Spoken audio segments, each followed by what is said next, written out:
Shalom Next Gen, hari ini kita memperingati hari kenaikan Tuhan Yesus kita.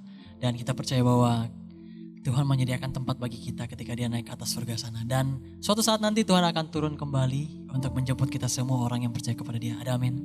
Amin. Mari kita sebelum memulai ibadah kita berdoa terlebih dahulu. Tuhan, kami mengucap syukur Tuhan untuk kesempatan kali ini Tuhan. Kami masih bisa memperingati kenaikan-Mu Tuhan. Kami percaya Tuhan, Engkau naik ke surga Tuhan, untuk menyediakan tempat bagi kami semua Tuhan. Bagi kami orang-orang yang percaya Tuhan kepada-Mu Tuhan. Kami juga percaya bahwa suatu saat nanti Engkau akan datang kembali menjemput kami.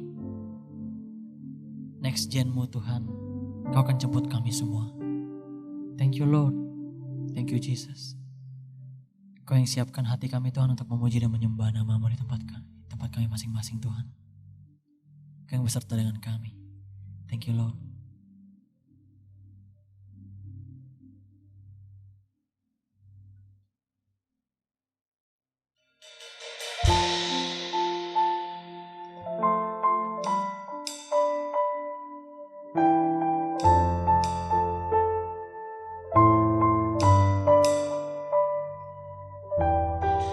Bapakku yang kekal, Pencipta yang esa, Maha kuasa, dikandung Roh Kudus, Yesus Kristus datang, Kau juru selamatku. Ku percaya Allah Bapa, ku percaya Sang Putra, ku percaya Roh Kudus-Mu, Kau Allah Tritunggal. Ku percaya kebangkitan ada dalam kita, ku percaya dalam nama Yesus. Kami percaya Tuhan, di dalam nama-Mu ada kuasa Tuhan.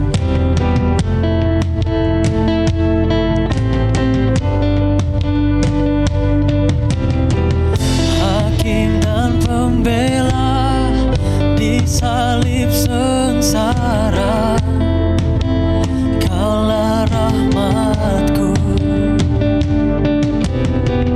Turun ke dalam Kau yang mulia, bangkit bertata selamanya.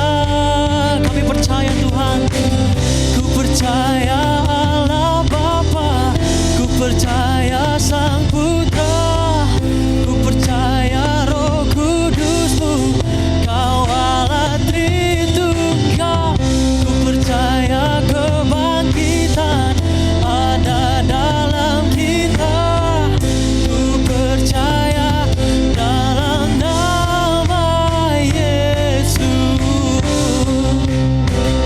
Ku percaya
dalam nama-Mu ada kuasa Tuhan.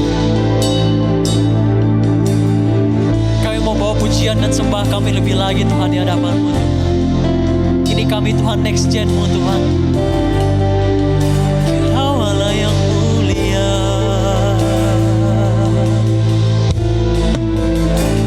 kami naikkan sembah kami Tuhan.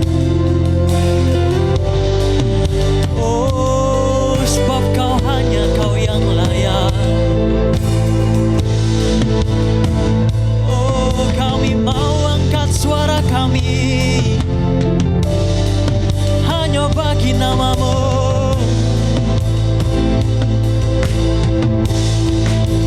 Kami menyembah-Mu, Kau Allah yang kudus.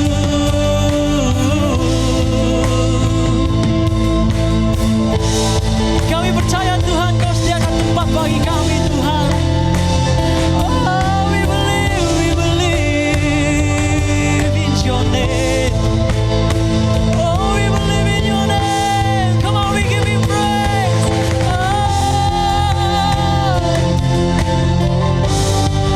Kami naikkan sembah kami Tuhan, tak hanya bagi nama-Mu. Kami menyembah nama-Mu Tuhan, sebab Kau Allah yang kudus, kudus.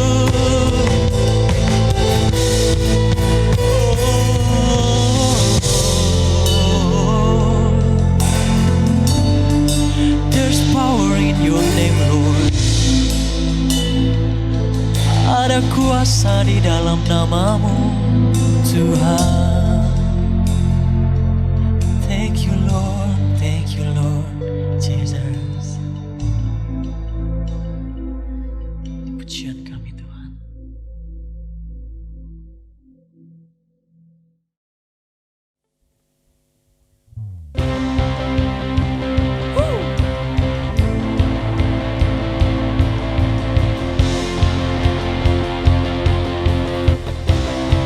Mari kita tepuk tangan bersama-sama.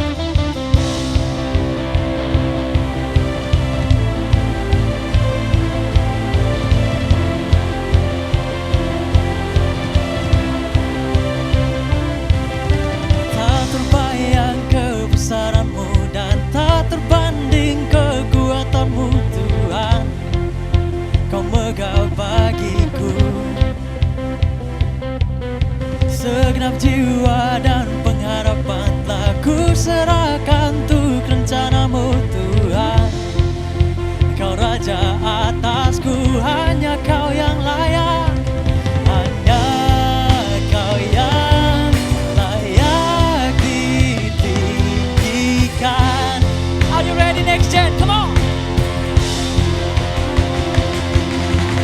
Ajaib Kau Tuhan, agung dan perkasa. Kau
semua percaya bahwa Tuhan kita Raja yang mulia, ada amin.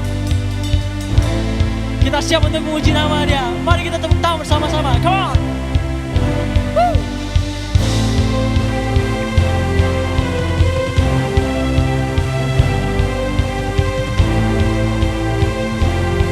Come on, we dance together.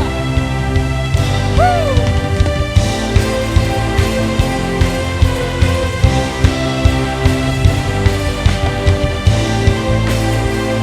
Kaulah yang ajaib Tuhan. Come on, we sing together.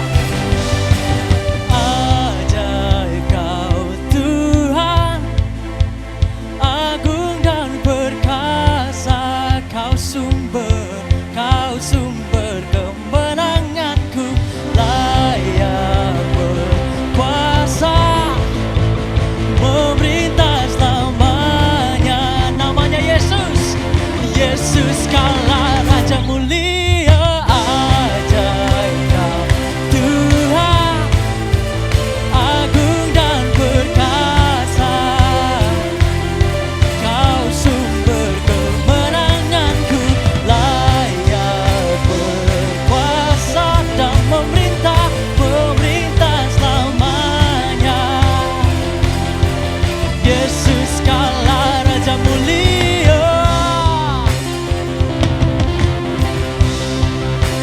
Raja mulia. Mari kita berikan sorak-sorai yang paling meriah bagi Tuhan Allah kita. Woo! Thank you Lord. Kaulah yang mulia, Kaulah yang perkasa Tuhan. Terima kasih Tuhan untuk sukacitamu Tuhan di antara kami Tuhan. Terima kasih Tuhan, Kau yang siapkan kami Tuhan. Kau yang siapkan hati dan pikiran kami untuk dengarkan sebagian daripada firman-Mu Tuhan. Thank you Lord Jesus. Kau yang siapkan kami Tuhan.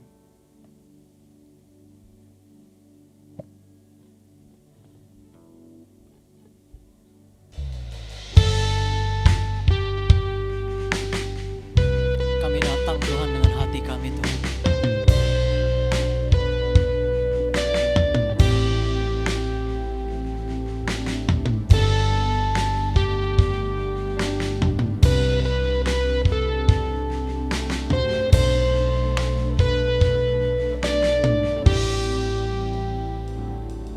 Bapakku datang dan berserah, ku nyatakan Kau yang berkuasa dalam gelap.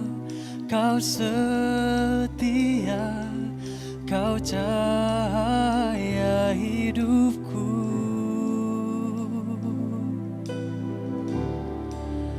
Kau kuatkan aku bertahan. Kau harapan dalam kesesakan. Kau buktikan kesetiaan-Mu Tuhan. Engkau Allah Immanuel.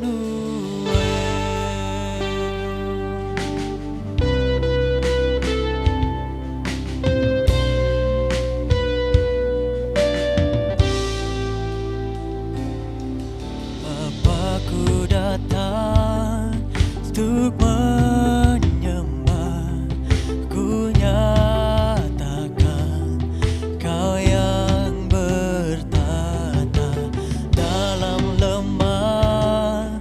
Kau sempurna, Kau cahaya bagiku. Kau kuatkan aku bertahan. Kau harapan dalam kesesakan. Kau buktikan kesetiaan-Mu Tuhan. Engkau Allah Immanuel. Kau kuatkan aku bertahan. Kau harapan dalam kesesakan. Kau buktikan kesetiaan-Mu Tuhan. Engkau Allah Immanuel.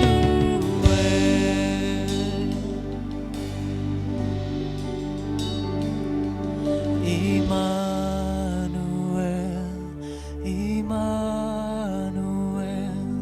Engkau besertaku. Immanuel, Immanuel, Engkau Allah besertaku. You are Immanuel. Immanuel, Immanuel, Engkau besertaku. Immanuel, Immanuel, Engkau Allah besertaku. Kau Immanuel Tuhan. Immanuel, Immanuel, Engkau besertaku. Immanuel, Immanuel, Engkau Allah besertaku. Oh, Kau kuatkan aku bertahan. Kau harapan dalam kesesakan. Kau buktikan kesetiaan-Mu Tuhan. Engkau Allah Immanuel. Kau kuatkan aku bertahan. Kau harapan dalam kesesakan. Kau buktikan kesetiaan-Mu Tuhan. Engkau Allah Immanuel. Engkau Allah Immanuel.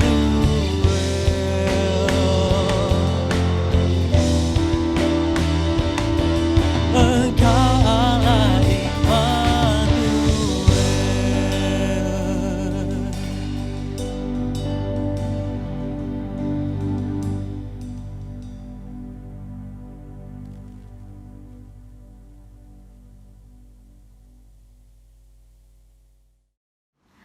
Selamat pagi Bisnis Next Gen. Hari ini kita memperingati kenaikan Tuhan kita setelah 40 hari dari kebangkitannya, yang kita baca di Alkitab bahwa disaksikan 500 saksi, ya sekitar 500 saksi. Dia naik ke atas surga, dia naik ke atas, dan kita percaya dalam iman Kristen kita bahwa dia akan suatu hari nanti datang menjemput kita, ya, untuk membawa kita berkumpul kembali, bersekutu kembali dengan Tuhan. Nah teman-teman, ini menjadi satu pengharapan kita bahwa kita bisa lihat di dalam dunia ini banyak sekali hal-hal yang jahat, hal-hal yang bukan berasal daripada Tuhan, hal-hal yang pokoknya kayak sesuatu yang nggak baik lah gitu kan. Banyak masalah, banyak pertengkaran, banyak perceraian, banyak hubungan keluarga yang rusak dan lain-lain gitu ya. Nah kedatangan Tuhan menjemput kita kembali itu menjadi satu pengharapan kita bahwa suatu hari nanti kita akan ada di sebuah tempat yang senang, yang tidak ada lagi air mata. Itu janji Tuhan buat setiap kita, orang-orang yang setia dan percaya kepadanya, ya. Nah teman-teman, apa sih yang harus kita renungkan dari peristiwa kenaikan Tuhan Yesus? Nah Tuhan Yesus sebelum naik ke surga, dia pernah tulis di dalam Kisah Para Rasul 1 ayat 8. Ntar teman-teman boleh baca. Dikatakan begini, engkau akan menjadi saksiku setelah Roh Kudus nanti turun ke atasmu. Jadi Tuhan Yesus naik. Suatu hari Tuhan Yesus sebelum dia mati di atas kayu salib, dia pernah bilang, adalah baik kalau aku pergi kepada Bapa, supaya Roh Kudus itu turun ke atas kamu. Dan dia akan memampukan kita melakukan hal-hal yang dari Bapa.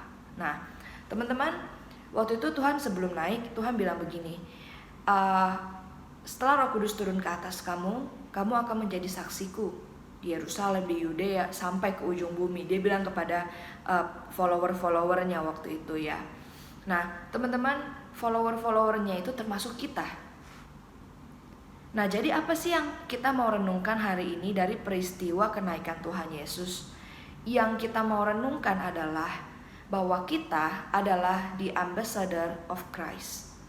Kita adalah utusan-utusan Kristus, wakil-wakil duta-dutanya Kristus di dalam dunia ini. Teman-teman, saya nggak tahu teman-teman pernah ke Bangkok apa enggak. Saya yakin mungkin beberapa sudah pernah ya ke Bangkok. Nah, di Bangkok itu kalau kita turis, apalagi turis Indonesia yang suka belanja, karena Bangkok barang-barangnya lumayan murah ya, jadi kita suka belanja di sana. Nah, kita itu suka tinggal di dalam satu area yang namanya Pratunam. Karena di Pratunam itu banyak pasar murah, baju-baju murah, ya. Di seberangnya juga ada Platinum Mall. Nah, itu tempat orang-orang beli baju yang murah-murah gitu. Nah, jadi kita tuh orang-orang Indo sih yang saya tahu ya kebanyakan tinggal di daerah sini, banyak makanan dan lain-lain. Pokoknya itu tourist spot lah. Akhirnya saya suatu hari melihat bahwa di seberang Pratunam itu ada satu gedung besar sekali. Nah, tulisannya adalah The Ambassador of Indonesia. Nah, gunanya apa sih dia di sana? Dia mewakili Indonesia di Bangkok. Kalau ada konferensi mungkin, kalau ada event-event mungkin, dan juga dia membantu orang-orang Indo di sana yang mungkin punya masalah. Contoh, paspornya hilang, nggak bisa pulang ke Indonesia, atau dia TKI yang perlu ini dan itu, atau mungkin lagi pemilihan presiden. Nah, mereka pergi ke kedutaan untuk coblos. Nah, kira-kira dia mewakili Indonesia di Bangkok. Nah, di setiap negara lain juga ada the Ambassador of Indonesia, di mana-mana ada, dan dari negara-negara lain pun ada ambasadornya di sini, ya. Nah, jadi teman-teman, tugas mereka adalah mewakili dari negara asalnya kepada negara yang dia ditempatkan di sana.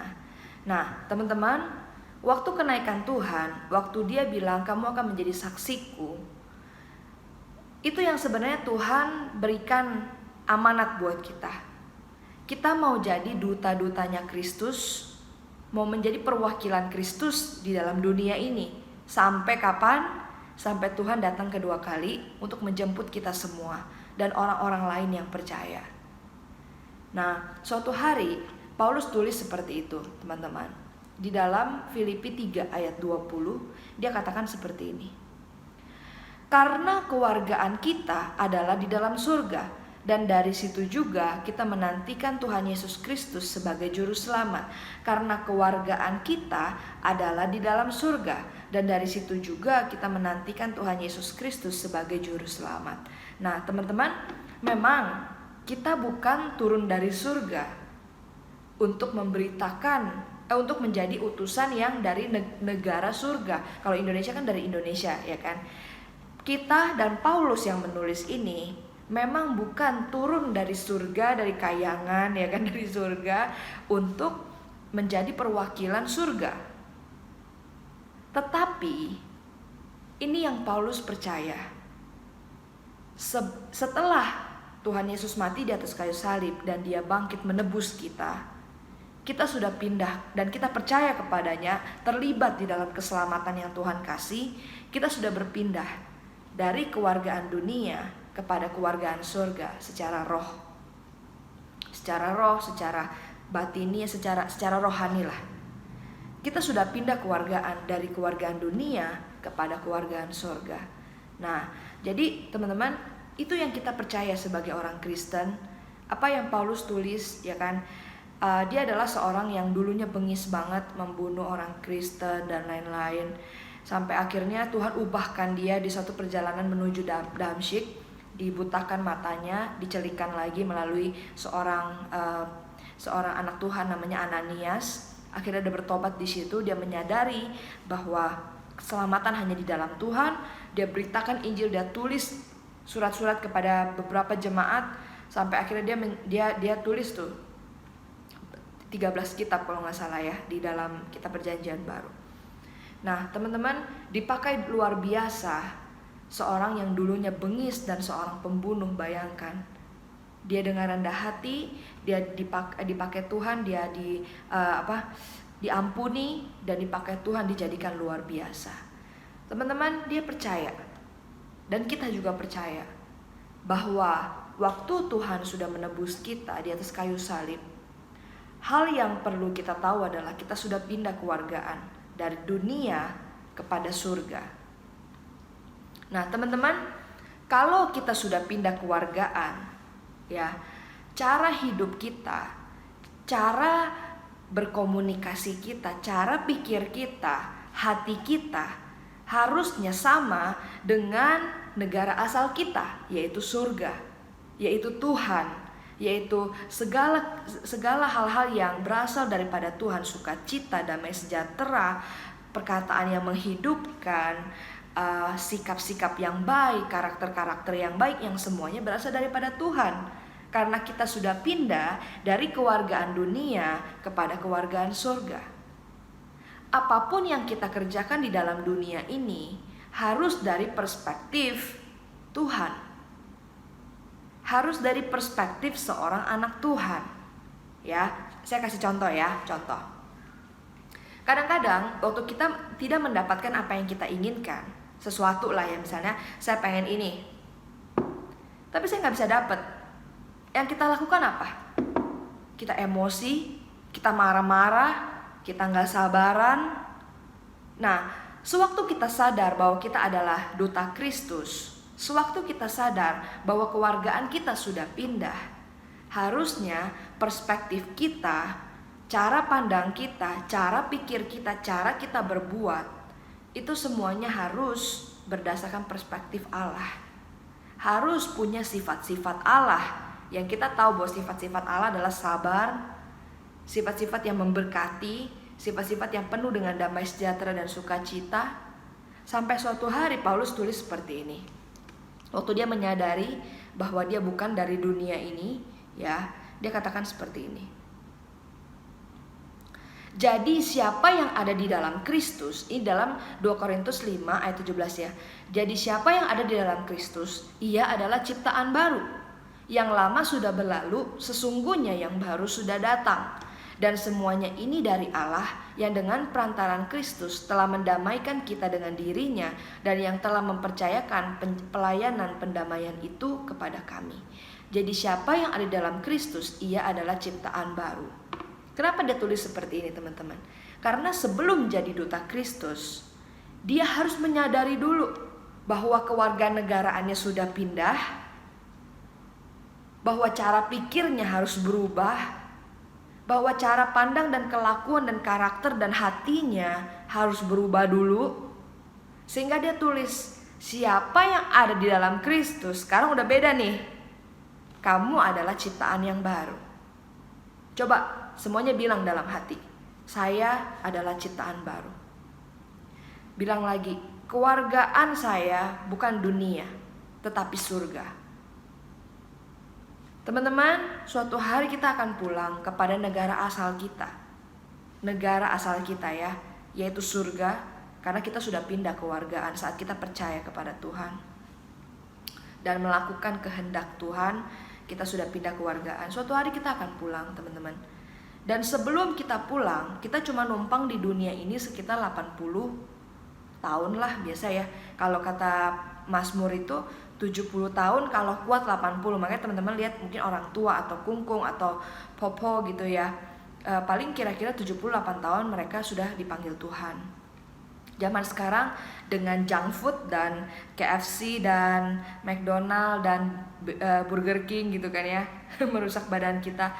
Mungkin ada yang tidak bisa sampai 70-80 gitu. Makanya kenapa selalu disarankan untuk makan makanan yang sehat, supaya kita menjaga tubuh kita tuh bisa melayani Tuhan ya. Jadi itu yang selalu dipesankan kepada kita semua ya. Nah teman-teman, suatu hari kita akan pulang kepada rumah yang sudah Tuhan sediakan saat ini. Jadi Tuhan sedang naik ke surga, dia menyiapkan tempat buat kita semua. Nah, tapi selama 80 tahun di dunia ini kita ngapain teman-teman? Dari muda, kalau Anda sudah kenal Tuhan, kalau Anda sudah mengenal yang namanya Kristus dan keselamatan yang hanya ada di dalam Kristus, Anda itu sebenarnya, kita semua itu sebenarnya sudah menjadi utusan-utusan Kristus. Seperti yang tadi Paulus tulis dalam Filipi 3 ayat 20. Sebab kita adalah utusan-utusan Kristus. We are the ambassador of Christ, bahasa Inggrisnya. Teman-teman, kita nggak akan bisa jadi duta Kristus kalau cara pikir kita tidak seperti Kristus. Kalau cara hidup kita seenak kita, tidak seperti Kristus, nggak bisa, teman-teman. Kita nggak akan bisa memberitakan kabar baik dan keselamatan kalau diri kita aja belum punya buah-buah roh. Buah-buah roh teman-teman pernah bahas pasti. Ada kasih, sukacita, damai sejahtera, kesabaran, kemurahan, kebaikan, kesetiaan, kelemah lembutan, penguasaan diri. Sebenarnya buah roh itu hanya satu, kasih, ya. Tapi yang lain adalah buah dari kasih tersebut. Gimana kita bisa jadi duta Kristus kalau kita tidak punya satu buah yang namanya kasih? Bagaimana kita bisa jadi duta Kristus kalau sama orang tua aja kita nggak mengasihi mereka, sama keluarga kita sendiri nggak mengasihi mereka, sama teman-teman komsel sendiri, sama ketua komsel kita, atau sama satu gereja kita, atau sama teman-teman lain yang belum mengenal Kristus, kita nggak punya kasih. Bagaimana kita bisa menjadi duta Kristus di dalam dunia ini? Teman-teman masih sekolah, jadi kalian masih ada di satu lingkungan yang mungkin belum semuanya mengenal Kristus. Bagaimana mereka bisa mengenal Kristus melalui kita, teman-teman? Kita harus berubah dulu, punya perspektif Allah, punya cara pandang Allah, punya sifat-sifat Allah, punya karakter-karakter Allah yang kita tahu di dalam Alkitab banyak sekali diceritakan. Baru setelah itu teman-teman, kita bisa menjadi duta-duta Kristus yang menyampaikan pesan bagi mereka di dalam dunia ini. Nah teman-teman, setelah kita punya satu karakter Kristus, apa sih pesan yang kita sampaikan dari negara asal kita kepada dunia ini, dunia yang rusak ini? Satu teman-teman, rekonsiliasi. Rekonsiliasi antara Allah dengan manusia. Karena pada awalnya waktu waktu Adam dan Hawa jatuh ke dalam dosa, Allah dan manusia sudah tidak bisa bersatu karena Allah adalah kudus, manusia jatuh dalam dosa dengan segala keinginan daging yang teman-teman bisa lihat dari zaman Abraham aja itu diceritakan bagaimana Sodom dan Gomora dihancurkan. Nggak usah di situ deh, dari zaman Kain dan Habel deh. Anaknya Adam dan Hawa, baru mereka melahirkan dua anak ini saling membunuh. Kain membunuh Habel. Itu udah jauh banget dari sifat-sifat Allah, jauh banget dari kekudusan Allah. Dan di situ dan di situ Bapa berinisiatif karena begitu besarnya kasih Dia akan dunia ini, Dia mengirimkan Tuhan Yesus untuk menebus kita, manusia yang berdosa yang dia tidak bisa bersatu lagi dengan kita. Teman-teman, setelah Tuhan Yesus mati dan bangkit di atas kayu salib, dan bangkit pada hari ketiga, Dia menang atas maut. Dia mau menyatakan kepada dunia bahwa darahnya sanggup menyucikan kita, orang-orang yang berdosa, bahwa pengampunannya sangat besar terhadap dunia ini, supaya manusia yang berdosa bisa bersatu kembali dengan Allah, bisa menyatu kembali dengan Allah. Kita dikuduskan di dalam Tuhan Yesus. Ini teman-teman yang Bapa utus kita untuk sampaikan kepada dunia ini, rekonsiliasi antara Allah dengan manusia. Saya sederhanakan teman-teman, antara Allah dengan manusia bisa berbaikan kembali, antara Allah dan manusia bisa bersatu kembali. Itu yang pesan dari kita sebagai duta-duta Kristus yang kita bawa dari negara asal kita, yaitu surga. Kita bawa kepada dunia yang hancur ini, ya. Mungkin kalian lihat banyak teman-teman kalian di sekolah yang belum mengenal Tuhan, yang mungkin bisa mati dalam dosa mereka. Kita beritakan, teman-teman. Kita menjadi saksinya Tuhan setelah kenaikan Tuhan. Dia dulu bukan cuma ngomong kepada murid-muridnya doang, enggak. Tapi kitab itu ditulis dengan sebuah maksud dan pesan kepada kita yang percaya kepadanya. Bahwa kita juga harus menjadi utusan-utusan Tuhan yang membawa kabar baik ini. Bahwa Allah begitu mengasihi dunia ini sehingga dia mengaruniakan Tuhan Yesus, anaknya yang tunggal. Teman-teman, kita belum jadi orang tua. Saya juga belum jadi orang tua. Tapi kalau saya nonton film, ada satu tuh film Korea ya, namanya Cell Number 7 kalau nggak salah. Cell nomor 7. Nah, itu film Korea tentang bapak yang agak cacat mental.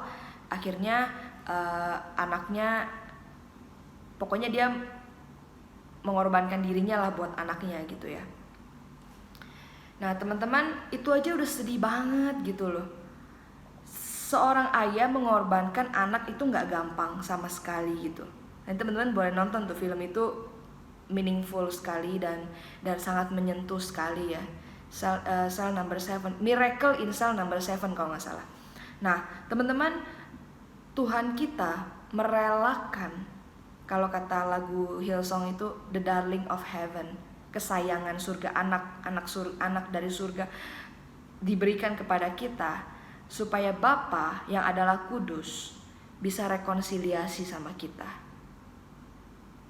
Nah, teman-teman, kita sudah mendapatkan kabar baik itu. Kita sudah mendapatkan keselamatan dan kabar baik yang sudah Tuhan berikan buat kita. Sekarang kita ini diutus, teman-teman, untuk memberitakan kepada dunia yang jahat ini, bukan saat ini doang, tapi sampai selama-lamanya, sampai Tuhan datang atau sampai kita mati. Kita menjadi utusan dan duta Kristus yang membawa pesan ini. Begitu besar kasih Bapa akan dunia ini, sehingga dia merelakan anaknya untuk menebus kita. Yang jauh-jauh dari surga yang indah kepada dunia yang rusak, hanya untuk satu hal, yaitu hati kita. Cuma itu aja, teman-teman. Teman-teman, betapa berharganya ini buat Tuhan. Karena dia ingin kita kembali kepada dia. Karena dia ingin kita rekonsiliasi dengan dia. Begitu juga dengan dunia ini. Nah, jadi teman-teman, sebagai satu kesimpulan, yang pertama adalah kita harus tahu dulu bahwa kewargaan kita sudah pindah saat kita percaya kepada Tuhan.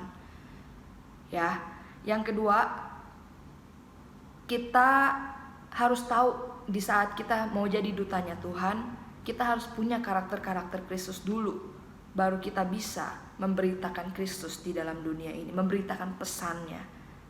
Ya, yang ketiga, kita adalah ciptaan yang baru. Saat kita mau menjadi duta Kristus, kita harus punya perspektif Allah, perspektifnya Tuhan, cara pandangnya Tuhan. Teman-teman ngerti ya maksudnya ya? Cara Tuhan berpikir, cara Tuhan berbicara, kita bisa lihat semua di dalam Injilnya. Bagaimana dia mengasihi orang buta, bagaimana dia mengampuni mereka, bagaimana dia mengampuni orang yang bersalah, yang berzina. Ada perempuan yang ketahuan berzina. Jadi teman-teman, itu sangat luar biasa Tuhan kita yang kita teladani gitu ya. Jadi itu yang ketiga. Dan yang terakhir adalah pesan yang kita bawa ke dalam dunia ini adalah rekonsiliasi antara Tuhan dengan manusia. Saya berdoa pesan ini tidak terlalu rumit untuk dicerna ya. Tapi Cece pengen kalian menyadari dulu kalau kalian tuh punya tugas di dalam dunia ini. Kenapa sih mungkin kalian pernah bertanya, kenapa sih gue mesti Kristen? Kenapa sih gue mesti ke gereja terus? Kenapa sih mesti terus belajar firman Tuhan? Kan lebih enak kita nonton Korea, lebih baik kita TikTok kan sepanjang hari ya gak? Nah, terus lebih baik kita belajar hal-hal lain yang membuat mengisi-ngisi waktu kita ya kan, daripada baca sekarang kan sangat tidak disukai oleh orang-orang ya. Nah tapi teman-teman, kenapa kita harus lakukan itu semua? Sebenarnya bukan harus, bukan. Kalau hati kita tahu bahwa kita yang sudah percaya Tuhan adalah utusan-utusan Tuhan, pasti kita lakukan itu dengan hati yang excited. Karena kita mau memberitakan pesan Kristus kepada dunia ini. Teman-teman, baca Alkitabmu jangan males. Satu pasal it's okay. Kalian tambah kenal Tuhan setiap hari. Baca dari Matius sampai Yohanes, Anda makin kenal sifat-sifat Kristus. Bukan cuma itu doang, semua kitab cerita tentang Tuhan Yesus. Tapi mulai buka Alkitabmu, baca dari Matius sampai Yohanes, kalian bisa lihat betapa Tuhan kita tuh luar biasa.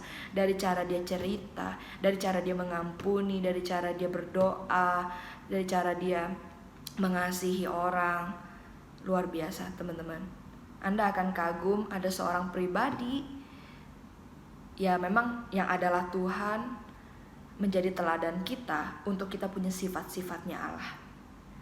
Teman-teman, tetap semangat mengikut Tuhan, tetap semangat mengikuti ibadah. Saya percaya ada sesuatu yang Tuhan rancangkan buat kalian. Ada sesuatu yang Tuhan pengen kalian kerjakan di kemudian hari. Ya, tetap setia di dalam Tuhan, melayani Tuhan. Anak-anak teens kalian, next gen, kalian adalah orang-orang yang saya percaya akan dipakai Tuhan dengan luar biasa. Kalau kalian mengerti bahwa kalian tuh siapa, bahwa kalian tuh apa tugasnya di dunia ini, apa yang Tuhan tuh mau kalian jadi suatu hari nanti. Tuhan berkati teman-teman.